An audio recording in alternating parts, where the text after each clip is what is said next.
Assalamualaikum warahmatullahi wabarakatuh. Pada kesempatan ini saya hanya ingin mengajak bahwa di dalam melaksanakan ibadah puasa Ramadan ini, marilah kita mengadakan evaluasi. Kenapa demikian? Barangkali secara jujur, walaupun agak berat, saya masih harus berkata, masih banyak di antara kita umat Islam yang di dalam melaksanakan suatu ibadah terjebak dalam rutinitas ritual.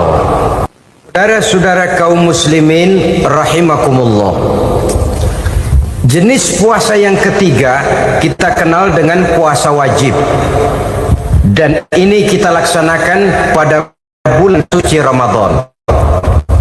Tentang teknis pelaksanaan ibadah puasa di bulan Ramadan sudah pernah saya bicarakan pada pertemuan tentang Ramadan dan Idul Fitri.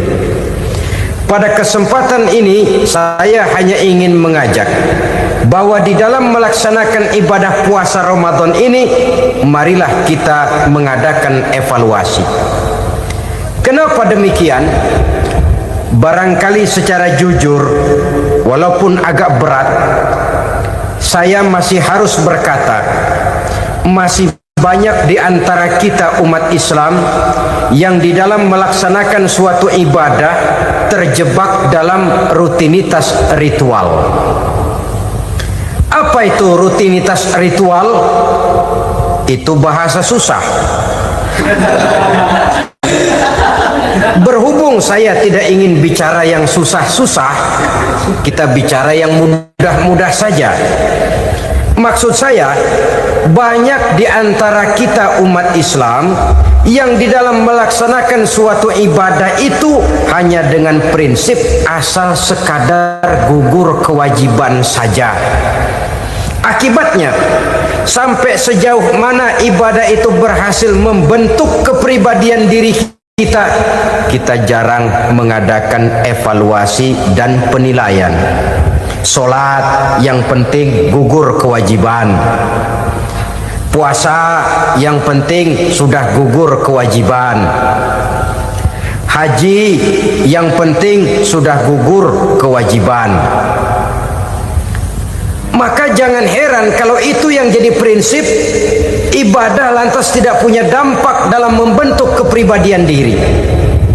Banyak orang yang rajin sholat tapi munkarnya jalan terus, sampai kadang-kadang kita bingung, yang sembahyang dia yang nyolong dia. Puasanya kelihatannya tekun tapi tidak punya kepekaan sosial. Sama yatim piatu bersifat masa bodoh, sama fakir miskin malah gemes. Tidak lantas tumbuh kepekaan sosial walaupun dia sudah ikut merasakan tidak enaknya lapar dan haus. Ada juga yang sudah haji 4-5 kali mondar-mandir Jakarta Mekah, tapi gaya hidupnya tetap seperti katak di kolong tempurung, picik, sempit pandangan, dangkal hati, tidak terbuka walaupun sudah melihat Islam dalam skala internasional. Yang dia lihat, yang dia saksikan, yang dia pandang tidak sanggup menggugah dan mengubah jiwanya, tidak bisa mewarnai pandangan hidupnya. Inilah akibatnya kalau ibadah hanya dikerjakan dengan prinsip asal sekadar gugur kewajiban. Hasilnya yaitu tadi, hajinya cuma menang topi putih sama serban. Sholatnya cuma prinsip asal gugur kewajiban. Begitu juga puasanya, begitu juga zakatnya dan ibadah-ibadah lainnya. Bukan tanpa satu maksud, jikalau Allah Subhanahu wa ta'ala memerintahkan kita melaksanakan ibadah puasa di bulan suci Ramadan, bahkan maksud itu sangat pada penghujung ayat yang memerintahkan kita puasa. Ya ayyuhallazina amanu kutiba alaikumus syiyam kama kutiba alal ladzina min qablikum la'allakum tattaqun. Orang yang beriman diwajibkan atas kamu berpuasa telah diwajibkan juga kepada orang-orang yang sebelum kamu, la'allakum tattaqun, agar kamu dengan puasa itu menjadi manusia yang bertakwa kepada Allah Subhanahu wa taala. Dengan kata lain, berhasil atau tidak puasa Ramadan kita ini akan nampak takwa kita meningkat atau tidak setelah kita melaksanakan ibadah puasa. Sehingga kalau orang mengatakan Ramadan itu merupakan month of training, bulan latihan, keluar latihan tentu harus semakin naik dan baik gaya kehidupan kita. Jadi tujuan utama daripada pelaksanaan ibadah puasa adalah untuk membentuk manusia yang bertakwa. Nah, takwa itu kata Imam Qusairi hurufnya ada 4. Ta, qaf, wawu, ya. Masing-masing huruf ini simbol dari pribadi orang yang bertakwa, dibina dan dibentuk oleh pelaksanaan puasanya. Mari kita lihat. Huruf ta adalah lambang dari sifat tawadhu, rendah hati. Orang yang bertakwa, orang yang tidak mempunyai sifat sombong. Puasa menanamkan kita kesadaran terhadap kelemahan, terhadap keterbatasan, terhadap segala ketidakmampuan yang kita miliki. Ya Allah, baru sehari nggak kena makan, nggak kena minum, sudah begini lemesnya. Puasa memang kalau pagi orang masih sehat, masih terdorong oleh sahur, siang masih lumayan, tapi zuhur ke atas biasanya mulai sikap lemah manusiawi, keterbatasan kekuatan biologis itu mulai nampak. Dari sini tanam satu kesadaran, kalau begitu apa yang mau disembuhkan di hadapan Allah? Kaya, siapa sih orang paling kaya? Ilmu, siapa sih orang paling pintar? Pangkat, siapa sih orang paling tinggi jabatannya? Dari sifat semacam ini lahir introspeksi, rasa mawas diri, timbul sifat tawaduknya, rendah hatinya, tidak melonjak menjadi angkuh dan sombong lantaran sedikit kemampuan dan kekuatan yang dimilikinya. Lalu untuk sikap yang lebih jauh, terwujudlah, terbentuklah apa yang dinamakan stabilitas temperatur batin. Orang tetap konstan menjaga nilai-nilai idealisme yang pernah dimilikinya. Dia mulai dengan adil, dia berjalan tetap dengan keadilan, dan dia berakhir juga tetap dalam keadilan. Jangan mulainya adil, tengahnya setengah adil, di akhirnya malah zolim sama sekali. Ini tidak punya stabilitas temperatur batin. Kan banyak orang begitu toh. Mulanya benar, belakangan mau benar sendiri. Mulanya sudah rela berkorban buat kepentingan orang banyak, belakangan malah selalu mengorbankan kepentingan orang banyak. Waktu di bawah rajin baca ayat kursi, dapat kursi lupa ayat. Stabilitas temperatur batin, tertipu oleh perasaan seolah-olah situasi dan kondisi sudah serba memungkinkan, sudah serba menguntungkan. Orang yang dibentuk pribadinya oleh pelaksanaan ibadah puasa, dia sadar apapun keberhasilannya, apapun kedudukannya, apapun nilai kekayaannya, itu cuma sebagian kecil sekali dari apa yang ada pada zat Allah Subhanahu wa ta'ala. Hati tidak takabur, sesuai dengan namanya takabur dari kalimat takabbaro ya takabbaru, membesar-besarkan diri. Orang yang suka membesar-besarkan diri, orang yang tidak yakin bahwa dirinya orang besar, lalu dibesar-besarkan dirinya. Sebenarnya itu sudah satu sikap di mana dia tidak percaya kepada diri sendiri. Dirinya sebenarnya bukan apa-apa, cuma ingin dianggap besar, lalu dibesar-besarkan. Takabbur namanya. Puasa sekali lagi melatih kita menanamkan kesadaran akan kelemahan dan keterbatasan kita sebagai makhluk. Itu sikap tawadhu. Fir'aun, saudara tahu Fir'aun Lama-lama dia jadi raja, lupa diri dan lupa daratan, melonjak menjadi angkuh dan sombong sampai kepada puncak kekurang ajarannya, memproklamirkan dirinya menjadi Tuhan. Hitler juga begitu. Pendeknya, orang manakala tidak ada kesadaran tentang dari mana segalanya berasal dan kemana segalanya akan kembali, dia mudah out of control. Kalau sudah out kontrol, maka dia akan melakukan perbuatan yang melampaui batas. Itu yang pertama.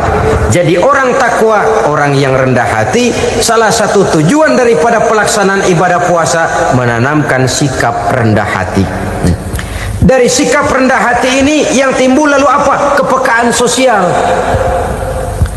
Kalau saya puasa, saya sudah merasakan bagaimana tidak enaknya lapar. Saya sudah merasakan bagaimana tidak enaknya haus. Tapi bagaimanapun, saya lapar cuma sebentar, saya haus cuma sebentar. Selesai maghrib, lapar saya hilang, haus saya hilang.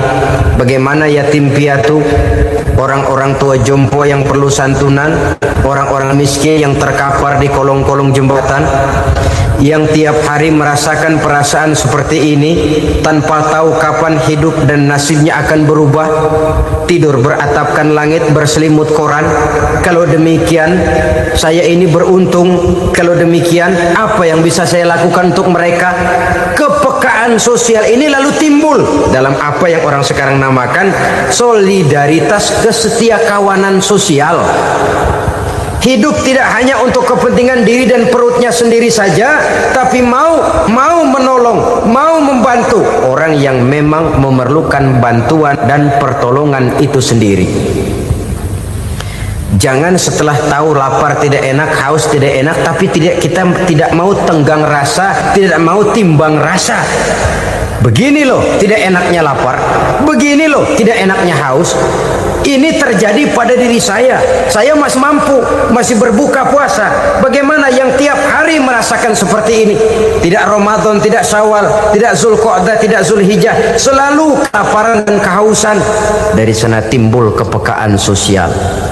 Lalu lahirlah sikap pemurah, dermawan, mau menoleh ke kiri dan ke kanan. Bahkan Al-Quran itu sampai mengancam betul. Ara'aita allazi yukadzibu bid-din fadzalika allazi yad'ul yatim wa la mendustakan agama. Islam mendustakan Islam. Salat dia tapi mendustakan salat. Dia tapi mendustakan puasa. Siapa mereka itu? Fadzalika allazi yad'ul yatim. Merekalah orang-orang yang meninggalkan anak-anak yatim. Wala yahuddu ala ta'amil miskin, dan tidak pernah memberi pertolongan, tidak memerintahkan memberi makan kepada fakir miskin, walaupun dia berada pada posisi dan kondisi yang memang dia mampu. Nah, kalau dia tidak mampu itu lain soal.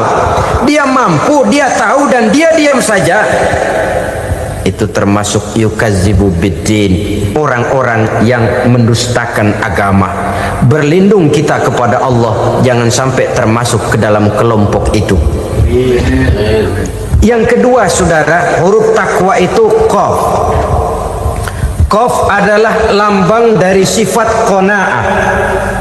Qanaah artinya merasa cukup. Puasa melatih kita untuk bersikap cukup dalam hidup. Kalau kita perturutkan menjelang saat berbuka, menunggu waktu berbuka, istilah orang di Jawa Barat ngabuburit katanya. Kita menunggu saat berbuka, segalanya saja ingin kita beli, segalanya saja ingin kita minum, semuanya saja ingin kita makan. Sebab nafsu sudah begitu berupa, perut sudah sedemikian lapar, kerongkong sudah sedemikian haus, rasanya semuanya saja ingin kita telan. Tapi tahukah kita bahwa setelah maghrib berbunyi, berapa banyak yang kita makan, berapa banyak yang kita minum? Sesuaikah dengan keinginan kita tadi siang? Tadi siang semuanya ingin kita makan. tadi siang semuanya ingin kita minum. Setelah berbuka, berapa banyak yang kita makan, berapa banyak yang kita minum. Itulah kehidupan. Segalanya ingin kita kuasai, segalanya ingin kita punyai, tapi berapa sih yang benar-benar kita perlukan? Maka orang kaya adalah orang yang hidupnya cukup. Orang miskin hakikat yang selalu merasa kurang. Bagaimanapun besar rumah, banyak uang kita, berpuluh kendaraan kita, kalau hidup selalu merasa kurang, itu artinya kita masih miskin.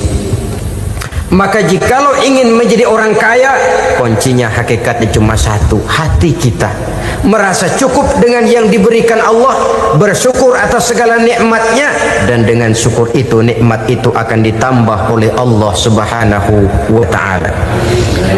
Puasa menimbulkan sifat qanaah, dan qanaah adalah watak daripada orang-orang yang bertakwa kepada Allah Subhanahu wa ta'ala. Persis seperti orang minum air laut, makin diminum makin haus, makin diminum makin kering tenggorokan. Begitulah orang berhadapan dengan materi. Tadinya dia akan senang kalau dia merasa punya tanah ratusan hektar. Sudah ratusan hektar tidak cukup, ngelamun lagi, alangkah nikmatnya kalau bisa beli gunung. Gunung dibeli. Sudah punya gunung, lihat laut. Aduh, kalau laut juga bisa dibeli, beli lagi laut. Sudah punya laut, lihat ke atas langit, ada yang jual apa enggak ya?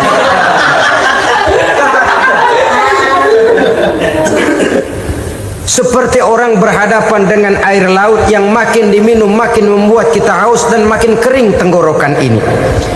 Maka itu harus dihentikan. Sikap untuk menghentikan itu tidak lain adalah dengan sifat qanaah itu tadi, merasa cukup dengan apa yang diberikan Allah, mensyukuri nikmatnya. Itu yang kedua.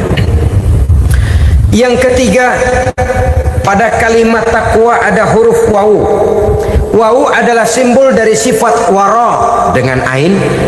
Wara, orang yang terpelihara dirinya baik dari yang subuhat, lebih-lebih dari yang haram. Subuhat, saudara tahu, barang yang remeng-remeng.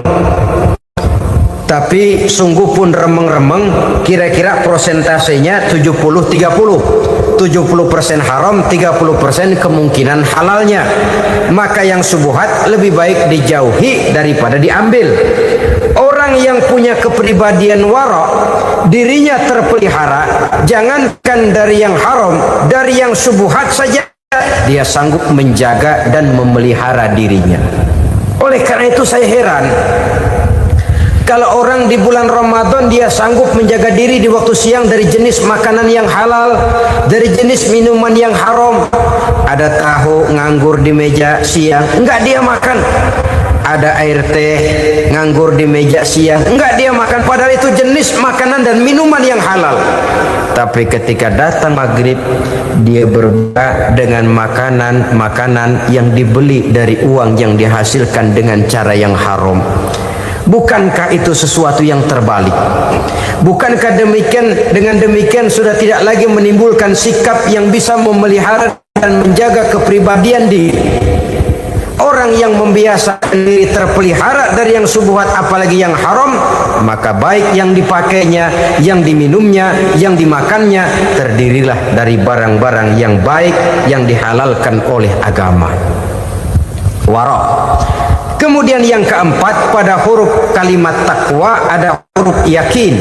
Huruf ya simbol dari sifat yakin. Orang yang puasa dibentuk kepribadiannya mempunyai satu keyakinan yang tangguh, dan keyakinan adalah ciri daripada orang yang takwa. Kita lihat yang dipanggil melaksanakan ibadah puasa ini kan iman. Karena memang sulit untuk melaksanakan puasa kalau tidak iman yang jadi dasar. Setidaknya seperti sudah pernah saya sampaikan, ibadah puasa ini memang sulit terkena penyakit show. Kalau kita sholat barangkali terangsang karena kelihatan orang lain. Kalau kita pergi haji mungkin jadi sugesti karena orang banyak tahu. Kalau kita bayar kita jadi terangsang karena banyak orang lihat. Tapi kalau sudah puasa, puasa itu kan yang tahu cuma kita dan Allah saja. Ya, kita sholat, orang lain lihat, kita jadi rada semangat.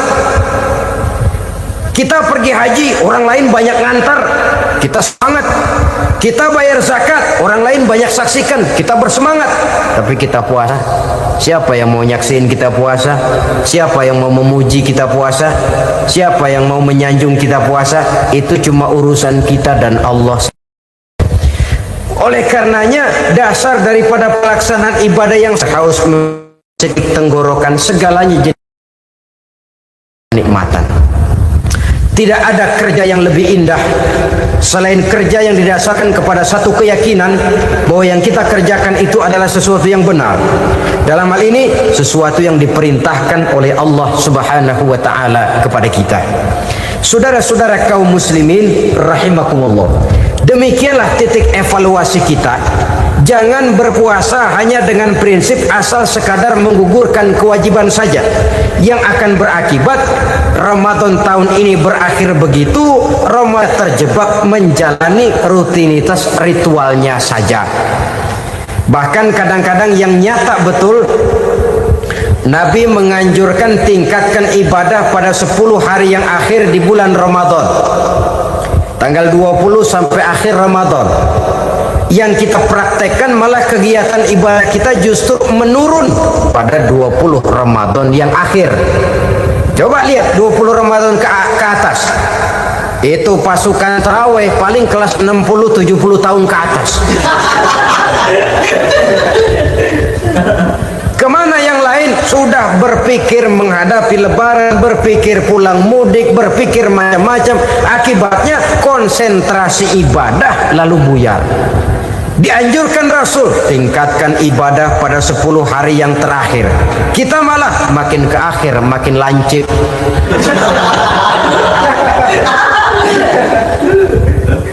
Saudara-saudara kaum muslimin rahimakumullah, kita terjebak oleh sesuatu yang sementara, oleh sesuatu yang bersifat kulit, lalu meninggalkan isinya.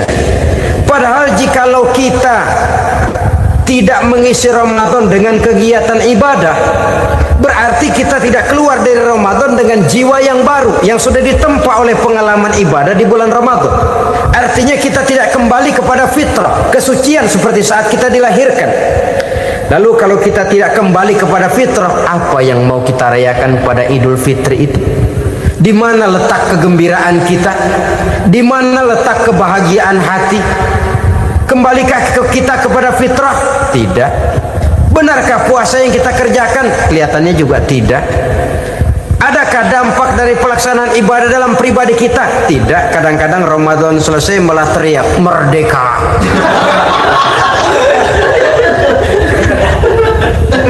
Kalau tadinya Ramadan dia merasa terhalang, mau keluar siang, mau makan siang, bulan puasa, mau minum siang, bulan puasa, mau gandengan, bulan puasa. Ramadan selesai, kibarin bendera, teriak merdeka. Lalu kembali merajalela.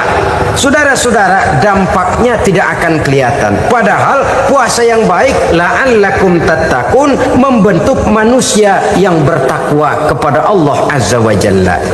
Nah, sekarang apa kemudahan dan keistimewaan yang akan diberikan Allah kepada mereka yang sampai kepada tingkat takwa ini? Al-Quran menjelaskan, pertama, may yattaqillaha yaj'al lahu makhraja. Barang siapa yang bertakwa kepada Allah Subhanahu wa taala, maka dia akan diberikan makhraja. Makhraja itu jalan keluar dari segala macam kesulitan. Jalan keluarnya ada saja. Menurut ukuran kemampuan dia tidak mungkin, mustahil, tidak bisa, mana mungkin. Tapi pada waktunya ada saja jalan keluarnya. Termasuk jenis yang yaj'al lahu makhraja. Orang yang bertakwa kepada Allah selalu diberikan jalan keluar dari segala kesulitan yang dihadapinya. Siapa sih orangnya yang tidak pernah sulit dalam hidup ini? Siapa orang yang tidak pernah mengalami kesulitan? Tapi kadang orang menilai, itu kelihatannya hidupnya enak aja ya, kayaknya nggak pernah mengalami kesulitan. Sebenarnya bukan tidak pernah mengalami kesulitan, Allah selalu memberikan jalan keluar dari segala kesulitan yang dihadapinya. Nah, kalau Allah yang memberikan jalan keluar, tentu sangat mudah sekali. Orang yang bertakwa diberikan jalan keluar dari segala macam kesulitan. Satu.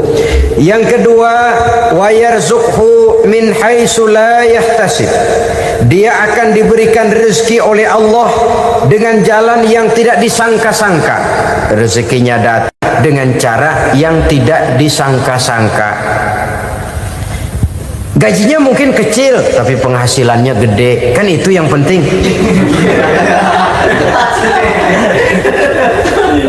Gaji dan penghasilan kan lain tuh. Boleh jadi gaji kecil, asal penghasilan gede, kan nikmat hidup itu. Nah, penghasilan ini ada yang bisa kita perkirakan. Bisa kita perkirakan. Misalnya gaji itu tadi. Kalau saya kerja, gaji saya begini. Ada rezeki yang masuk min tidak kita sangka-sangka, tidak kita duga-duga, tahu-tahu ada saja rezeki. Datang orang bawa persoalan yang mendatangkan hasil. Sebab rezeki, jodoh, maut memang seperti bayangan. Kita uber-uber dia lari, kita diem dia diem. Kan gemesin itu. Bayang-bayang itu begitu, kita kejar dia lari. Rezeki juga begitu, kita diam dia diam. Setengah mati yang namanya rezeki kita cari, kita uber, ngobek sampai ratusan bohong kita kerjain. Tapi memang belum waktunya, ya sulit untuk tembus. Tapi kadang-kadang giliran kita nongkrong di rumah, datang orang bawain rezeki. Itulah yang namanya rezeki. Tapi ini untuk orang yang bertakwa. Kalau tidak punya kredibilitas takwa, jangan lalu pakai ayat ini. Diberikan Allah dengan rezeki dengan jalan yang tidak disangka. Kan ada ayatnya dah. Kita mah manteng aja di rumah dah.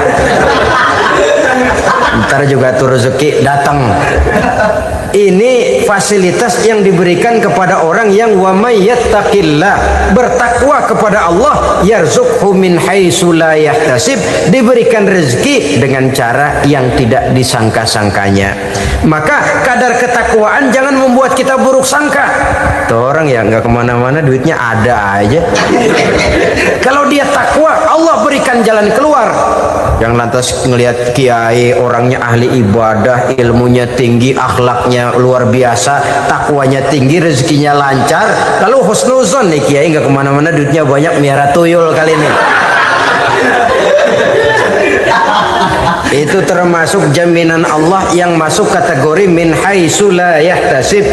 Yang ketiga, yaj'al lahu min amrihi yusra, dimudahkan segala urusannya, dimudahkan segala urusannya. Kemudian yang keempat, yukaffir anhu sayyiatihi wa yu'azzim lahu ajra, diampuni segala kesalahannya dan dibesarkan pahala kebaikan yang dikerjakannya.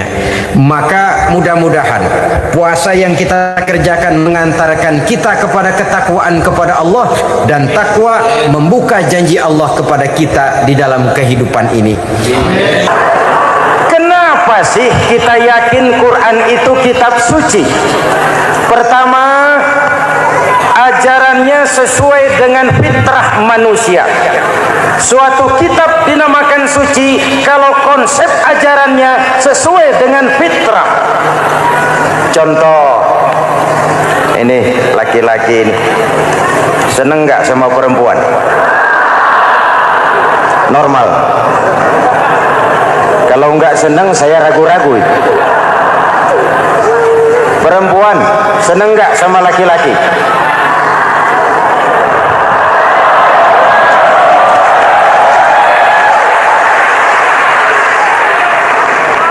Ini fitrah. Laki-laki suka perempuan, perempuan suka laki-laki. Quran memahami itu. Hai laki-laki, kau senang dengan perempuan. Hai perempuan, kau suka dengan laki-laki. Oke, lewat sini, lewat pintu yang disebut nikah.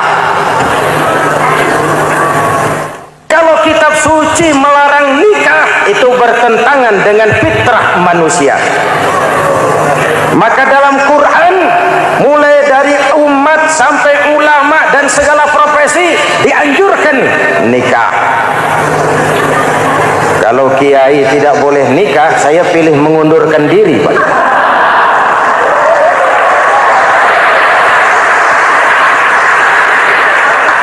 Itu bertentangan dengan fitrah. Lagian mubazir dikasih perabotan nggak dipakai.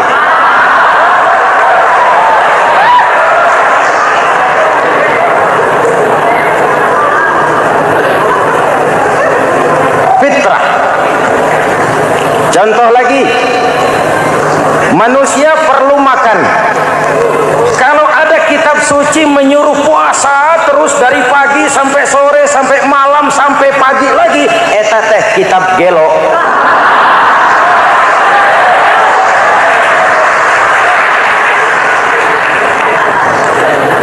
Quran sesuai dengan fitrah, puasa mulai dari imsak sampai datang waktu maghrib. Puasa ngebleng dari pagi sampai sore sampai malam merusak kesehatan. Malam berpuasa boleh bergaul dengan istri. Kenapa? Fitrah. Kalau siang tidak boleh, malam tidak boleh, sebulan penuh panas kepala.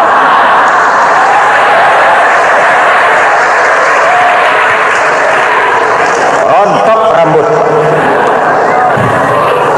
Hadirin yang saya hormati, itu yang pertama. Yang kedua, kita yakini Quran sebagai kitab suci karena isinya tidak saling bertentangan, konsekuen, konsisten. Kalau ada satu kitab, di satu ayat mengajarkan Tuhan Esa, di lain ayat mengajarkan tiga, liar itu mah. Bagaimana kitab suci isinya paradoks? Bagaimana kitab suci isinya saling bertentangan? Di ayat manapun sekali Quran berkata Allah itu Esa, selamanya Esa. Isinya tidak saling bertentangan. Lalu yang ketiga, kita yakini Quran kitab suci karena dia bersih dari intervensi manusiawi. Sejak turunnya Al-Quran menantang, jikalau kamu ragu terhadap Quran yang kami turunkan kepada hamba kami Muhammad, kamu anggap itu cuma bikinan Muhammad. Kalau Muhammad bisa, kamu tentu bisa. Baik, bikin satu surah semacam Al-Quran.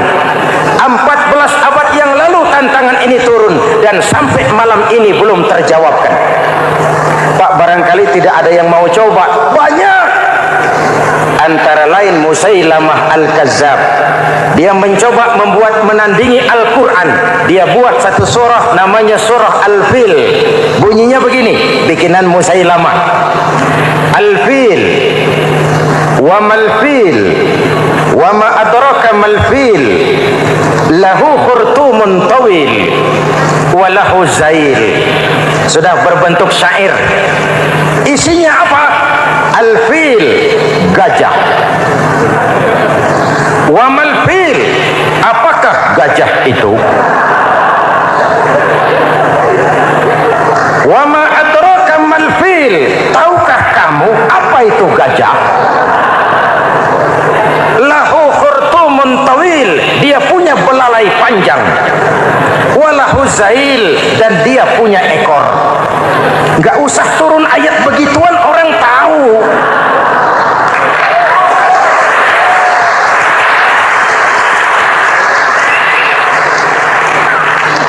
Kalau redaksi mendekati, maka isi jauh panggang dari api. Kitab suci bersih dari campur tangan manusiawi. Maka Al-Quran, ke bahasa apapun dia diterjemahkan, naskah aslinya tetap ikut. Dia boleh diterjemahkan ke bahasa Sunda, bahasa Jawa, bahasa Padang, bahasa Inggris, bahasa Jerman, bahasa Belanda, naskah aslinya tetap ada. Kenapa? Bahasa ke bahasa perbedaannya sering frontal. Kalau dari gelas menjadi gelas, eta mah caket.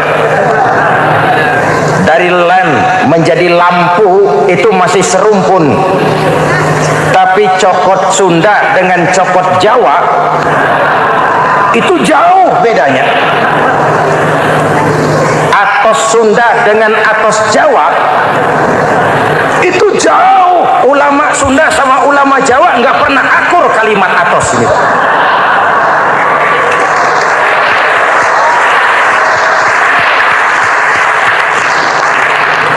Inilah kebenaran janji Allah, inna nahnu nazzalna dzikra wa inna lahu lahafizun. Kami yang turunkan Al-Quran, kami yang akan menjaganya. Ribuan orang hafal Al-Quran. Lalu apa pesan-pesan misi utama Al-Quran? Pertama, menegakkan tauhid. Ini yang lebih dahulu, membentuk kualitas sumber daya manusia dengan menanamkan nilai-nilai keimanan, membebaskan dari ketergantungan kepada benda. Ya ayyuhan nasu ubudu rabbakumul ladzi khalaqakum. Hai manusia, Tuhanmu yang perlu kau sembah hanyalah Tuhan yang telah menciptakan kamu. Jangan menyembah Tuhan yang tidak pernah menciptakan kamu. Mengapa kau menyembah harta padahal dirimu lebih berharga dari harta? Kenapa kau menyembah pangkat dan jabatan padahal dirimu lebih berharga dari pangkat dan jabatan?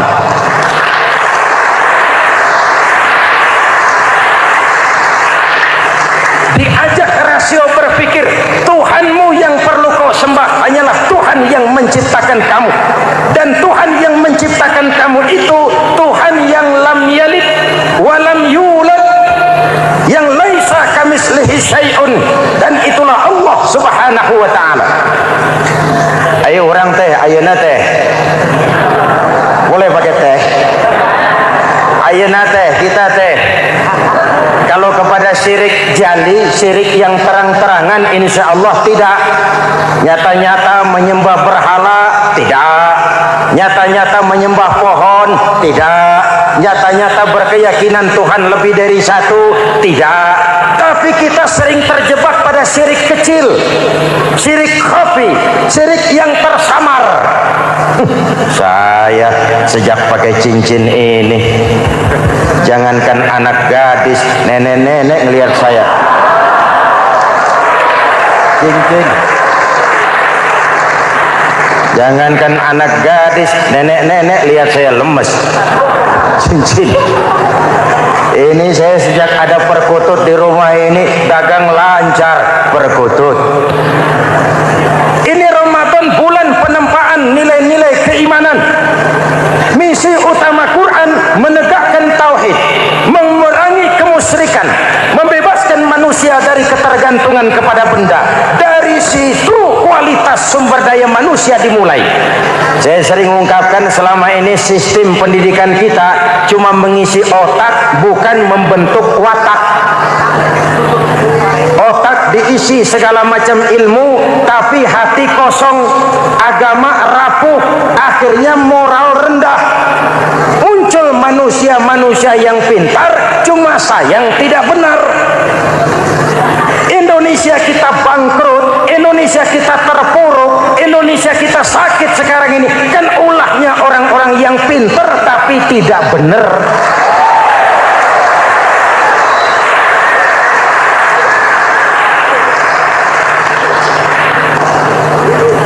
Dan kalau saya bicara kayak begini, ini bukan pidato politik, ini nurani politik naon kadut.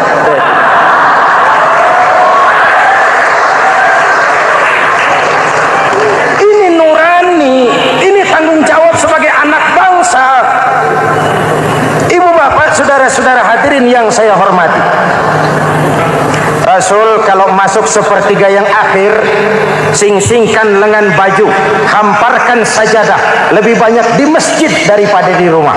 Itu Rasul. Maka sepertiga yang akhir masjid makin ramai. Lihat Masjidil Haram. Lain dengan kita. Sepertiga yang akhir masjid mulai mengalami kemajuan. Safnya makin maju.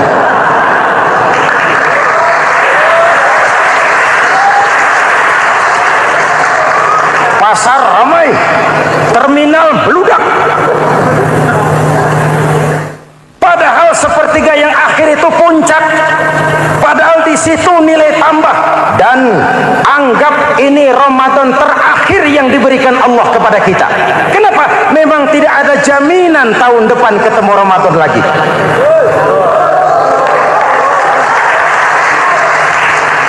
Anggap ini Ramadan terakhir yang diberikan Allah kepada kita. Tidak ada jaminan tahun depan Ramadan akan ketemu lagi. Tidak ada jaminan. Manfaatkan peluang ini untuk melakukan pemutihan. Semua kita melakukan introspeksi. Tidak tahu kita Ramadan tahun depan nanti masih ketemu apa tidak. Sebagaimana kita tidak tahu kita masih hidup atau tidak. Hadirin yang saya hormati, misi kedua Al-Quran, persaudaraan, kebersamaan atas dasar keadilan dan kebenaran. Manusia bersuku-suku, ya. Manusia berbangsa-bangsa, memang itu diakui oleh Al-Quran. Inna khalaqnakum min dzakari wa untha wa ja'alnakum syu'uban wa qabaila. Kami ciptakan kamu dari laki-laki dan perempuan. Kami jadikan kamu bersuku-suku dan berbangsa-bangsa. Apa tujuannya? Agar kamu saling mengenal satu dengan yang lain. Persaudaraan, kebersamaan atas dasar keadilan dan kebenaran. Yang terlepas dari ras.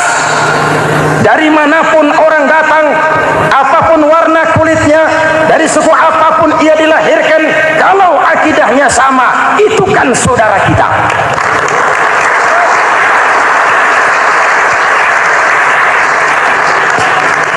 Seperti di masjid, kita tidak peduli dari mana kita datang. Yang datang dari kidul, madhab ngulon mang. Yang datang dari sebelah lor, madhab ngulon mang. Yang datang dari sebelah wetan, madhab kulon mang. Yang datang dari kulon, madhab ngulon. Bukan soal dari mana kau datang, tapi satu arah menghadapmu. Kau mau Betawi, mau Sunda, mau Jawa, mau Padang, mau Aceh, mau Batak, mau Ambon, kita satu nusa, satu bangsa, satu bahasa. Marilah kita jadi lem perekat buat lingkungan kita di saat keutuhan kita sebagai bangsa sedang dalam ujian berat. Semangat kebersamaan atas dasar keadilan. Tidak ada mayoritas menekan minoritas. Umat Islam itu kalau besar, dia mampu melindungi yang kecil. Kalau kecil, dia bisa menjaga diri. Tiap sholat Jumat, khatib berpesan pada akhir khutbah kedua, innallaha ya'muru bil adli wal ihsan. Innallaha ya'muru bil adli wal ihsan. Allah memerintahkan kamu menegakkan keadilan dengan argumen, bukan dengan sentimen. Mengajak, bukan mengejek. Merangkul, tidak untuk tujuan memukul. Kalau sebagai bangsa kita utuh, kompak dan bersatu, saya yakin kita akan bisa mengatasi kesulitan-kesulitan sekarang ini.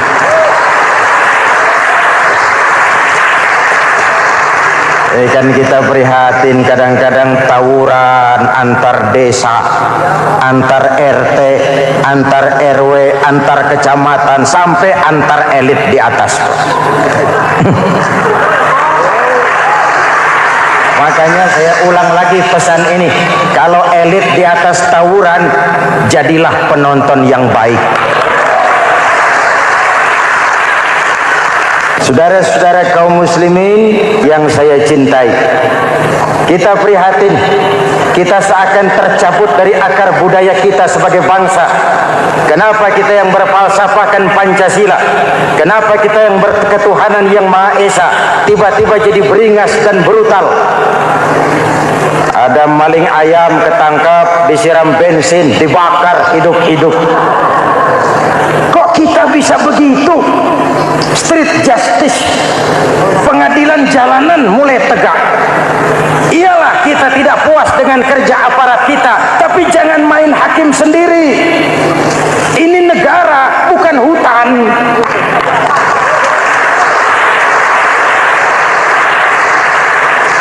Jangan mencegah kemunkaran dengan menegakkan kemunkaran baru. Oleh hal-hal yang sepele, yang mestinya kita bisa mencari jalan keluar dengan baik.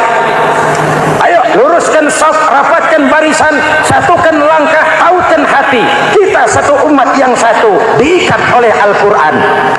Hanya dengan kebersamaan kita akan mampu menata hari esok yang lebih baik atas dasar keadilan dan kebenaran.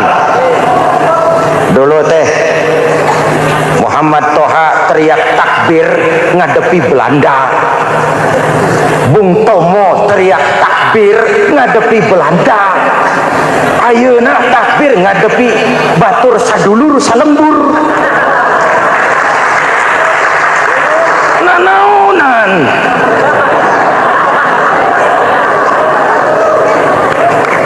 Bung Tomo teriak takbir, Muhammad Toha teriak takbir. Yang dihadapi jelas penjajah Belanda. Kita ngadepi saudara sendiri, Allahu Akbar. Yang sana teriak Allahu Akbar. Setan tepuk tangan di tengah. Yuk kita rukun yuk. Kita kompak yuk. Kita bersatu yuk. Kita pulang yuk.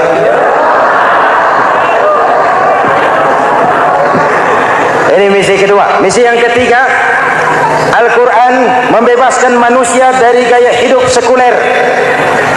Quran mengingatkan, awas bung, ada hidup sesudah mati, ada akhirat sesudah dunia.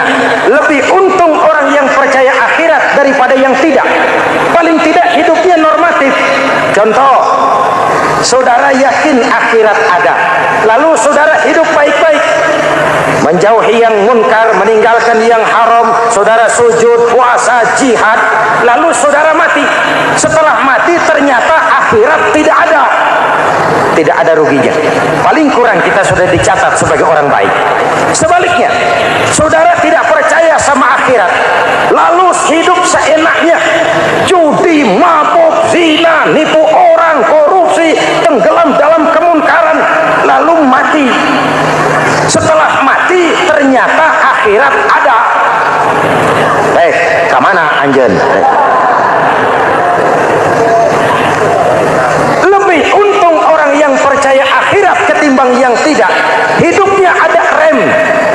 Iya pak, saya kepengen banyak uang, tapi kalau main judi nanti di akhirat bagaimana?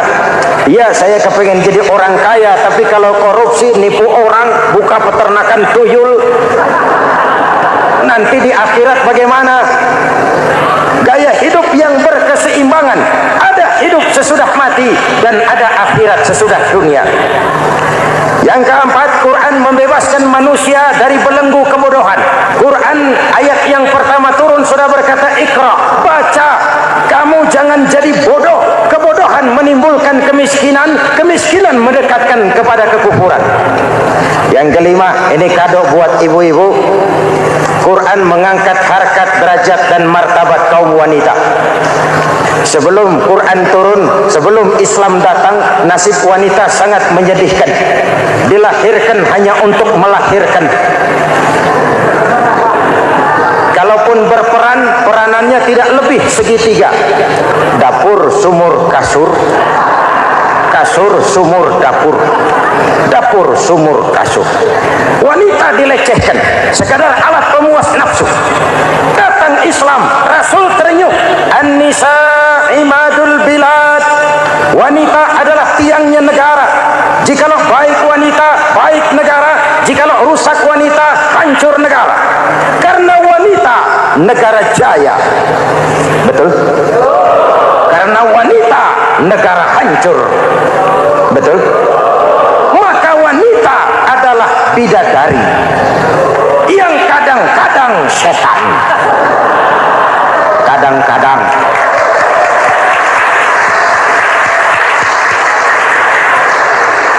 Ini yang hadir di sini bidadari semua. Ibu bapak, saudara-saudara hadirin yang saya hormati. Lalu bagaimana sikap kita terhadap Al-Quran? Quran sendiri menjelaskan, "Tsumma awrathnal kitaba allazina istafaina min ibadina." Kemudian kami wariskan kitab Al-Quran yang kami pilih buat hamba-hamba kami yang terpilih. Luar biasa.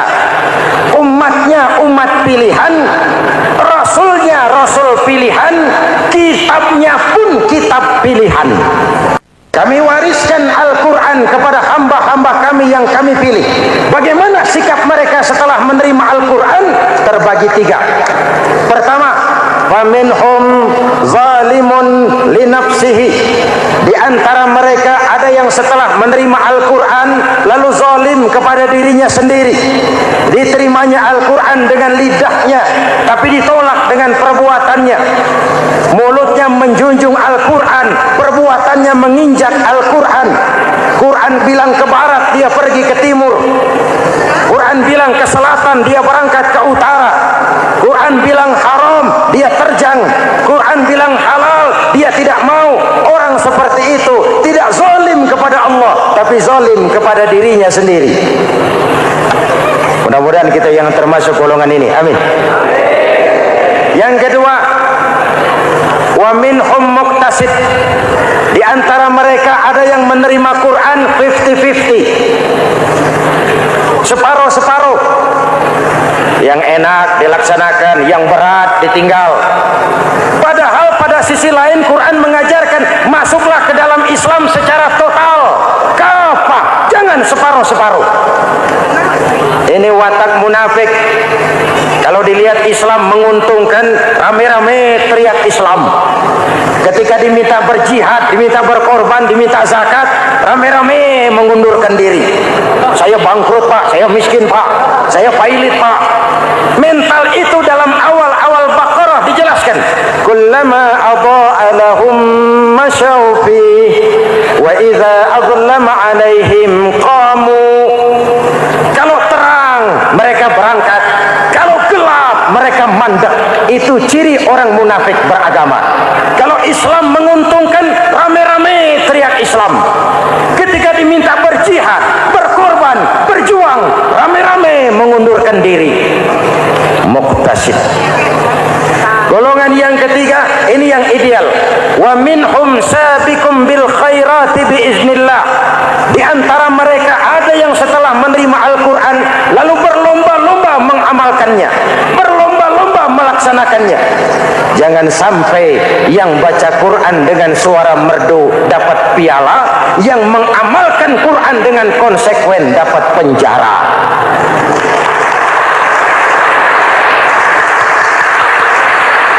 Itu ironi, itu menyedihkan, itu memilukan, dan itu memalukan. Pilihan terserah kita. Satu hadis Rasulullah mengajarkan begini: man ja'alal Qur'ana amamahu qadahu ilal jannah, wa man ja'alal Qur'ana khalfahu saqahu ilan nar. Siapa yang meletakkan Quran di depannya, dijadikannya Quran sebagai imam, Quran akan membimbing dia ke surga, surga dunia, lebih-lebih surga akhirat. Sebaliknya, siapa yang meletakkan Quran di belakang, dibelakanginya ajaran Quran, Quran akan mendorong dia ke neraka, neraka dunia, lebih-lebih neraka akhirat. Quran imam apa makmum? Kita makmum apa imam? Makmum ikut imam apa imam ikut makmum? Makmum ikut imam. Jikalau Quran adalah imam, jikalau kita adalah makmum. Ke barat kata Quran, ke barat kita berangkat. Ke timur kata Quran, ke timur kita menuju. Halal kata Quran, itu yang kita ambil.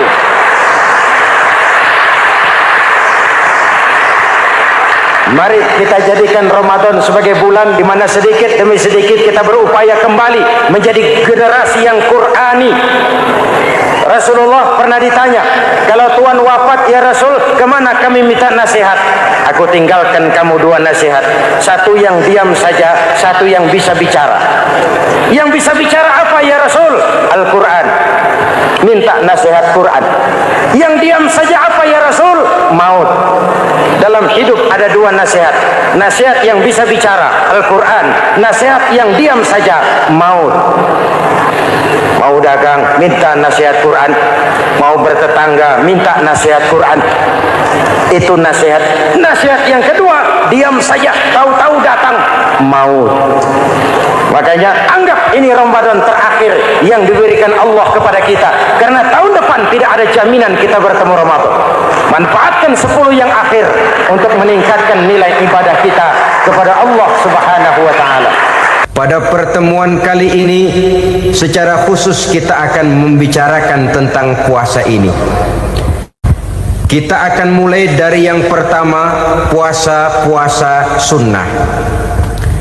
Sebagaimana yang kita maklum, sunnah adalah satu perbuatan yang apabila kita kerjakan berpahala, tapi apabila kita tinggalkan tidak merupakan dosa.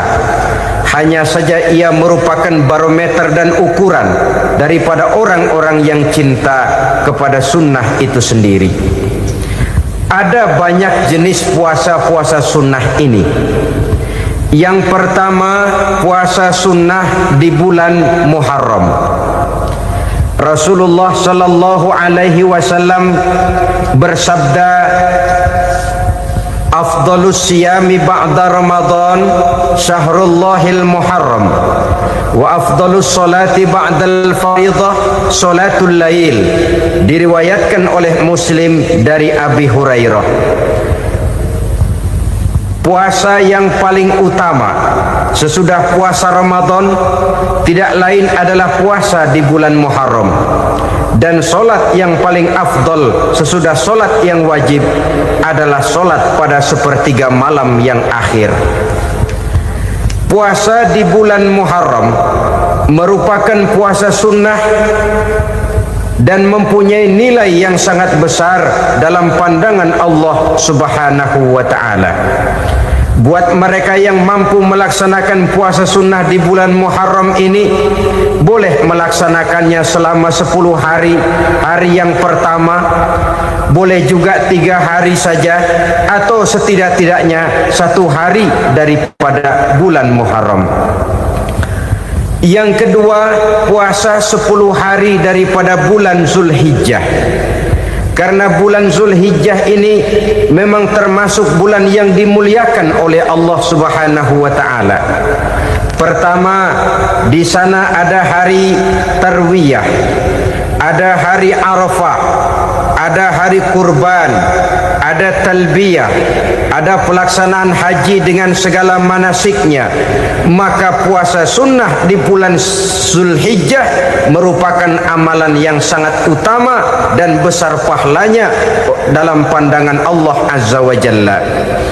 Sebagian ulama menjelaskan, man shoma hazihil ayyam akramahullahu bi asri asya'in.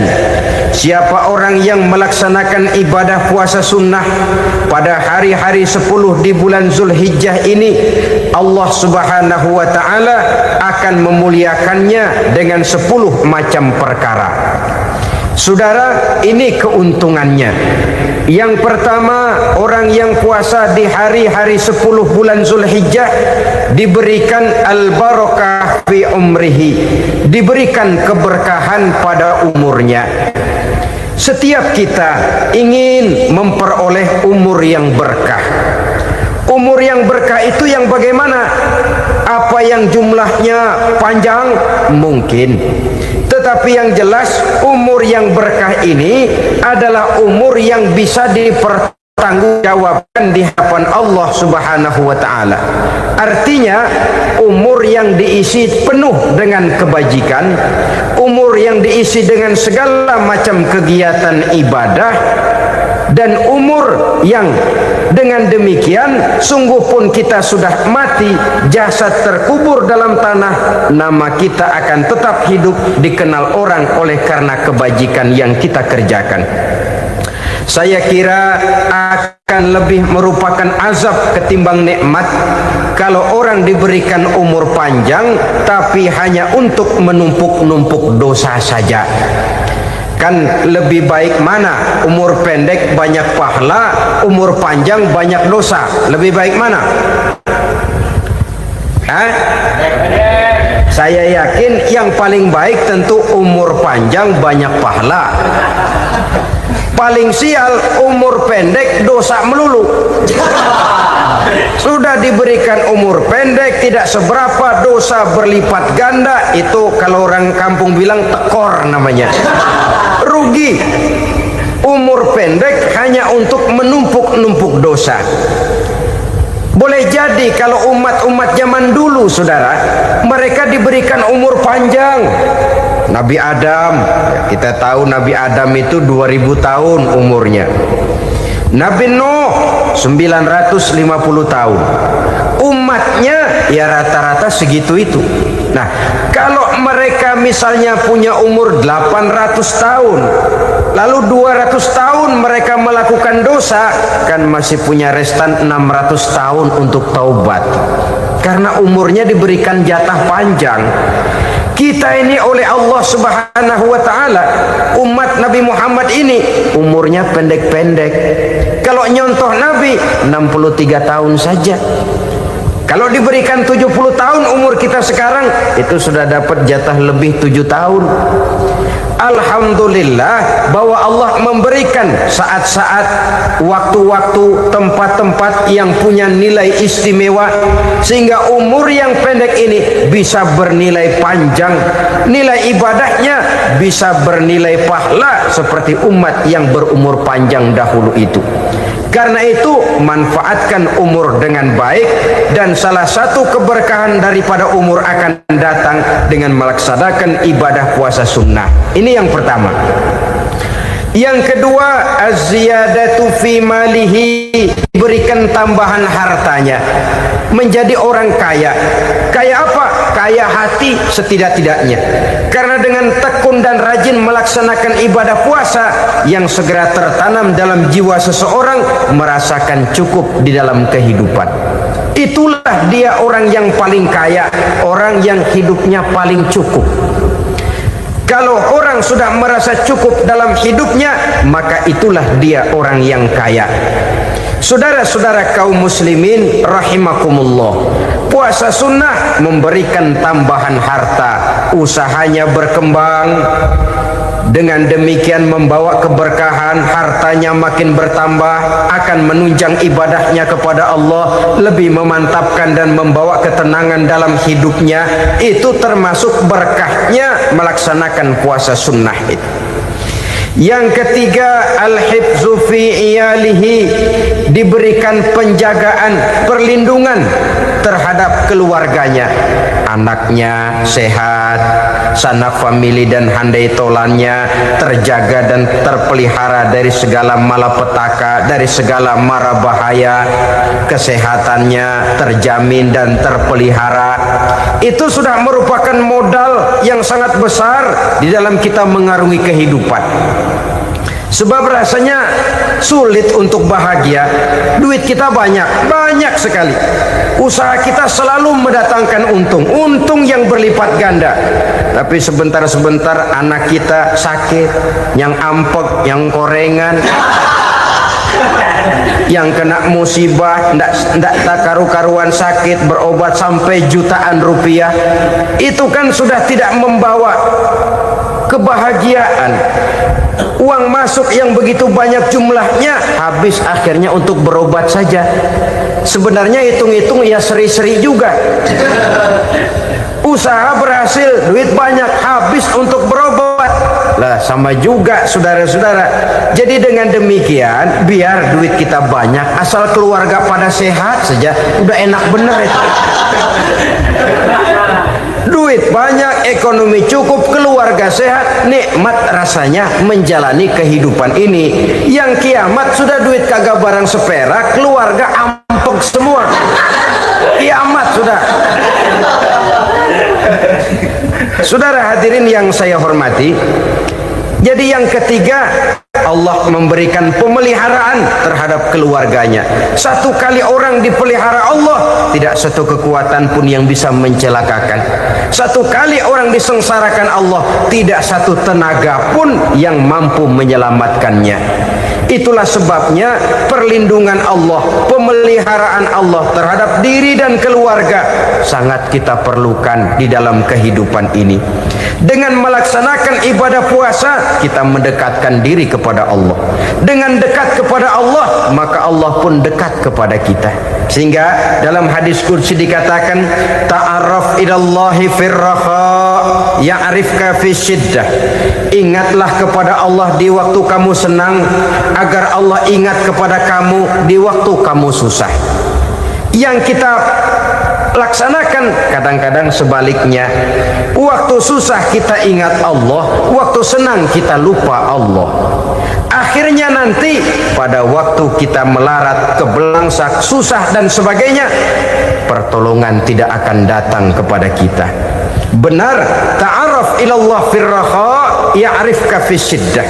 Ingatlah kepada Allah di waktu kamu susah, ingatlah kepada Allah di waktu kamu senang, agar Allah ingat kepadamu di waktu kamu mendapat kesusahan.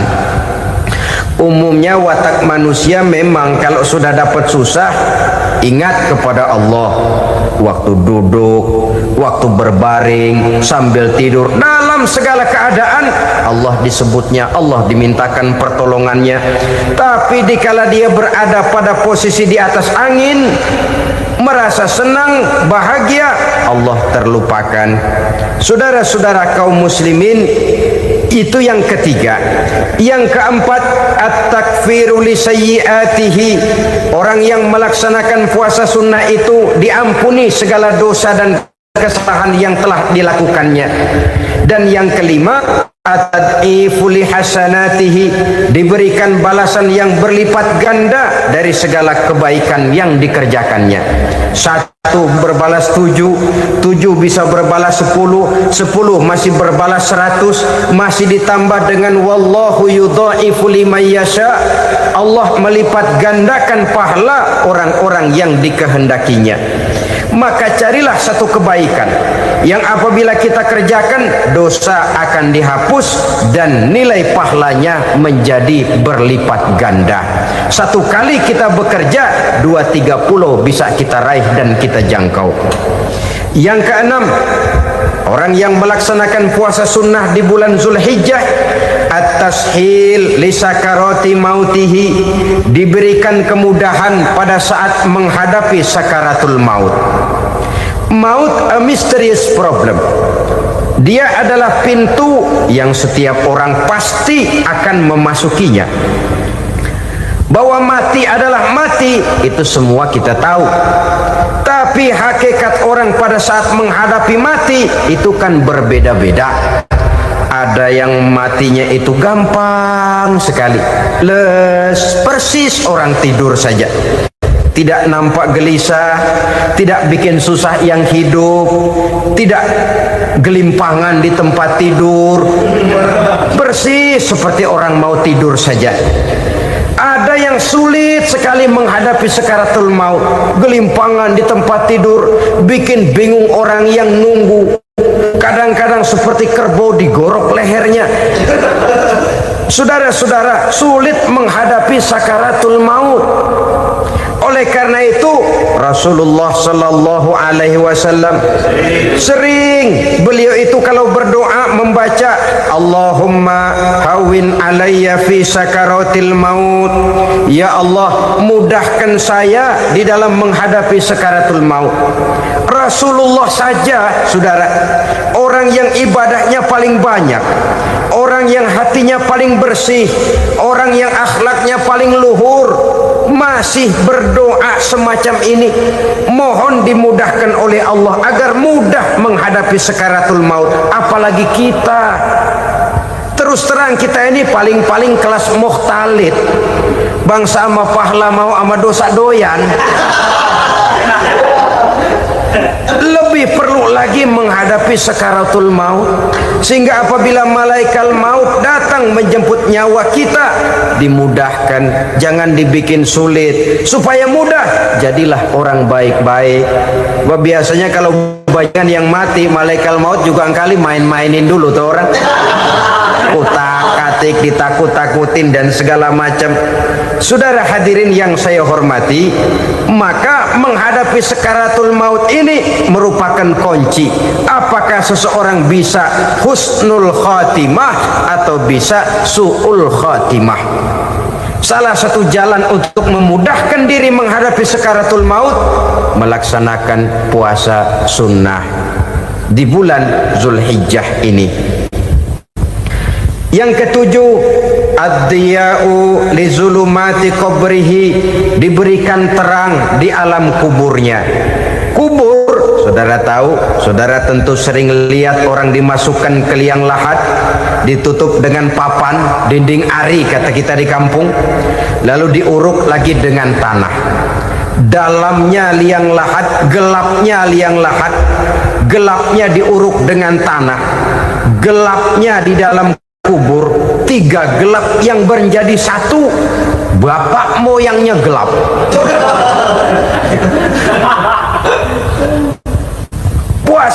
Puasa sunnah ini merupakan terang di alam kubur kita nanti. Yang ke-8, at-tasqil limizanihi, diberikan keringanan pada timbangan di hari akhirat nanti. Bahwa setelah dibangkitkan dari kubur, setiap kita akan menghadapi perhitungan, akan ditimbang segala macam kebaikan dan segala macam kejahatan yang pernah kita lakukan di dalam kehidupan. Orang yang melaksanakan ibadah puasa sunnah, at-tasqilu limizanihi, diberikan keringanan timbangan hari akhiratnya nanti. Yang ke-9, an-najah minal bala, diberikan keselamatan dari segala macam bencana. Dan yang ke-10, as-su'ud ala darajatihi, diberikan ketinggian, naik derajatnya, derajat di dunia, lebih-lebih lagi derajat di akhirat nanti. Ini keutamaan yang diberikan Allah Subhanahu wa ta'ala kepada mereka yang melaksanakan ibadah puasa 10 hari di bulan Zulhijjah menurut penjelasan sebagian dari para ulama kita. Jadi setelah puasa Muharram ada lagi puasa Zulhijjah. Kemudian puasa sunnah yang ketiga, puasa sunnah pada hari Senin dan hari Kamis. Apa sumber hukumnya? Diriwayatkan oleh Imam Muslim dari Abi Qatadah, Rasulullah sallallahu alaihi wasallam ditanya tentang puasa pada hari Senin. Kenapa Rasul melakukan itu? Beliau menjawab, zalika yaumu wulidtu fihi wa yaumu bu'istu au unzila alayya fihi. Hari Senin itu adalah hari di mana aku dilahirkan dan hari di mana aku dibangkitkan. Wahyu pertama turun kepadaku pun pada hari itu. Maka sunnah melaksanakan puasa pada hari itu. Adapun hari Kamis, ada hadis yang diriwayatkan oleh Imam Turmuzi dari Abi Hurairah, Nabi bersabda, tu'radul a'malu yaumul isnaini wal khamisi fa uhibbu an yu'radu amali wa ana sha'im. Disetor amal setiap manusia pada hari Senin dan pada hari Kamis. Maka aku ingin, kata Nabi, agar pada saat amalku disetor itu aku sedang puasa. Jadi malaikat itu menurut riwayat ini mencatat dan menyetorkan catatan amalan seseorang pada hari Senin, hari Kamis. Tiap hari Senin amalan kita disetor oleh malaikat. Catatan terakhir tentu yang sedang kita kerjakan, sehingga yang masuk daftar, saya tinggalkan orang ini, dia sedang puasa, karena naik catatan amalnya pada hari Senin. Kamis diangkat lagi, catatan paling akhir, saya tinggalkan orang ini, dia sedang puasa. Itu makna fa uhibbu ayyurada amali wa ana shaim. Aku senang kalau pada saat amalku disetor, catatan paling akhir aku lagi puasa. Satu keistimewaan. Alangkah celaka tiap amalan disetor kita sedang berbuat jahat. Senin, Kemis, teler, mabok, judi. Tiap amalan disetor, catatan akhirnya saya tinggalkan si fulan lagi teler. Laporan Senin. Kemis laporan lagi, saya tinggalkan si fulan lagi mirip kartu. Saudara hadirin yang saya muliakan, alangkah jeleknya catatan kita. Oleh karena itu sunnah puasa pada hari Senin dan hari Kamis. Ini amalan sunnah, saudara-saudara. Dan oleh karena ini amalan sunnah, sebagian ulama memberikan penjelasan, walaupun lupa niat, kalau sudah malam itu lupa niat, boleh niatnya sudah siang puasa sunnah ini, dengan catatan dari pagi belum makan apa-apa. Malam saudara lupa, tahu-tahu ingat ini hari Senin, dah jam 10, niatlah jam 10 itu sah puasanya, asal dari pagi belum makan apa-apa. Tapi kalau sudah dapat 2 piring baru niat jam 10, itu lain, ngojek namanya. Jadi puasa sunnah yang ketiga, puasa pada hari Senin dan hari Kamis. Yang keempat, puasa jenis sunnah yang keempat, puasa 6 hari di bulan Syawal. Diriwayatkan oleh Imam Muslim dari Abi Ayyub bahwa Nabi bersabda, "Man shoma Ramadhana summa atba'ahu sittan min Syawal kana kasyamid dahri." Barang siapa yang berpuasa di bulan Ramadan, kemudian diikutinya dengan 6 hari di bulan Syawal, maka dia seolah-olah seperti orang yang berpuasa 1 abad lamanya. Allahu Akbar. Demikian besar keuntungannya. 6 hari di bulan Syawal sama dengan orang yang berpuasa 1 abad lamanya. Ini fadailul a'mal, saudara-saudara. Jangan diartikan karena menang sudah puasa 6 hari bulan Syawal, Ramadan tahun depannya lantas nggak puasa. Kenapa? Ukurannya sudah 1 abad. Bukan itu pengertiannya. Ini mendorong orang memberikan ganjaran pahala yang sedemikian besar. 6 hari setelah Ramadan, artinya di bulan Syawal, tidak pada hari pertama Syawal karena haram hukumnya berpuasa pada hari fitri itu. 6 hari di bulan Syawal, tinggal lihat yang mampunya saja, boleh berurutan, boleh tidak berselang-seling, boleh, asal saja jumlahnya 6 hari selama masih bulan Syawal itu. Hari ini 3 hari lagi, 4 hari lagi, diselang-seling atau berurutan, itu juga lebih baik. Puasa sunnah 6 hari daripada bulan Syawal. Kemudian yang kelima, puasa sunnah 3 hari pada setiap bulan.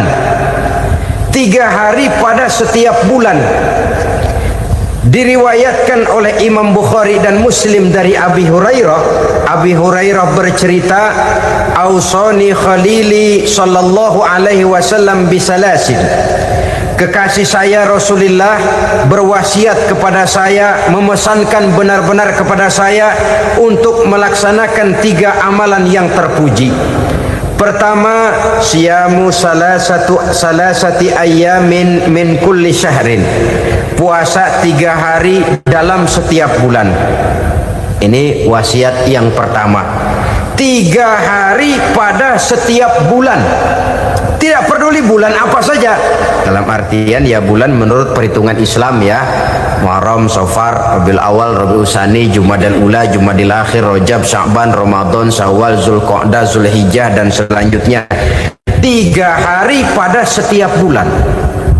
Tanggalnya tanggal berapa saja, lebih utama pada yang disebut Yaumul Bid, yaitu hari-hari di mana bulan menunjukkan purnama. Tanggal 13, tanggal 14 dan tanggal 15 pada setiap bulannya itu disunahkan melaksanakan puasa. Itu wasiat pertama, puasa 3 hari pada setiap bulan. Wasiat yang kedua, warok'atai duha, melaksanakan sholat duha sekurang-kurangnya 2 rakaat. Itu wasiat yang dipesankan benar kepada saya, kata Abi Hurairah. Pertama, puasa 3 hari pada setiap bulan. Yang kedua, usahakan jangan meninggalkan 2 rakaat minimal daripada sembahyang duha. Kita tahu sembahyang duha itu sembahyang sunnah di waktu pagi seketika matahari naik sepenggalahan. Sekurang-kurangnya 2 rakaat sebanyak-banyaknya 8 rakaat. Di antara fadilah atau keutamaan daripada solat duha ini yaitu menyangkut masalah rezeki dan usaha. Kemudian wasiat yang ketiga, wa an utira qabla an anama. Beliau sangat berwasiat kepada saya untuk solat witir sebelum tidur. Artinya solat malam sebagai amalan sunnah di dalam kehidupan kita. Jadi saudara-saudara, dalam hidup ini kita akan selalu berbentur dengan keperluan. Kalau pada suatu saat kita sudah sampai kepada tahap berpikir ini keperluan saya, tentu hal-hal semacam ini akan kita kerjakan. Kita belum tergerak melaksanakan ini semua oleh karena barangkali kita merasa belum memerlukannya. Karena itu, marilah kita berusaha di samping melaksanakan puasa yang wajib, juga melaksanakan puasa yang sunnah di dalam kehidupan kita. Ini jenis puasa-puasa yang sunnah. Kemudian yang kedua, ada macam puasa yang disebut puasa nazar. Hukum pelaksanaannya wajib apabila nazarnya sudah terwujud. Puasa nazar, puasa yang dikaitkan dengan suatu persoalan. Umpamanya, kalau saya lulus ujian, saya akan puasa 1 minggu lamanya. Begitu ujiannya ternyata lulus, dia wajib bayar nazarnya. Puasa 7 hari, tidak lagi sunnah tapi wajib karena dia nazarkan. Asal saja tidak sah nazar kepada yang makruh, apalagi kepada yang haram.